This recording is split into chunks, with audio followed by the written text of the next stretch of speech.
ሰላም ጤና ይስጥልን ክቡራትና ክቡራን የኬብሮን ሚዲያ ተከታታዮች፣ ይህ የዜና ሰዓታችን የመንበረ ጸባዖት ቅድስት ሥላሴ ካቴድራል ያስገነባውን ባለ 9 ወለል ህንጻ በቅዱስ ፓትርያርኩ ቡራኬ ተመረቀ።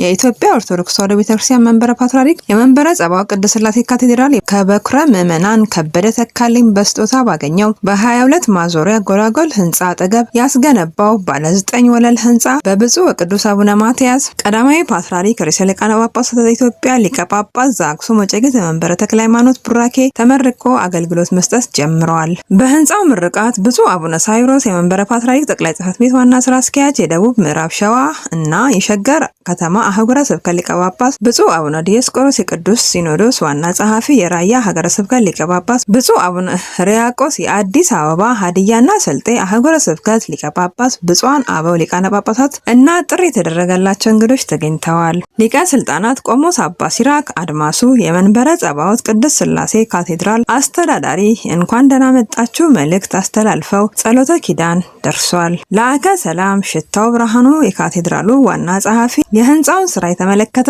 ሪፖርት አቅርበዋል። በሪፖርታቸውም በኩረ ምዕመናን ከበደ ተካልኝ የግል ይዞታቸውን 1636 ካሬ ሜትር ቦታ ለካቴድራሉ በስጦታ የሰጡ ሲሆን በዚሁም በ1080 ካሬ ላይ ያረፈው ከምድር በታች የመኪና ማቆሚያን ጨምሮ ባለ 9 ወለል ያለው ባለ 2 ሊፍት ህንጻ ሲሆን ለግንባታው 200 ሚሊዮን 150,916 ብር ከ79 ሳንቲም ወጪ መደረጉን ገልጸዋል።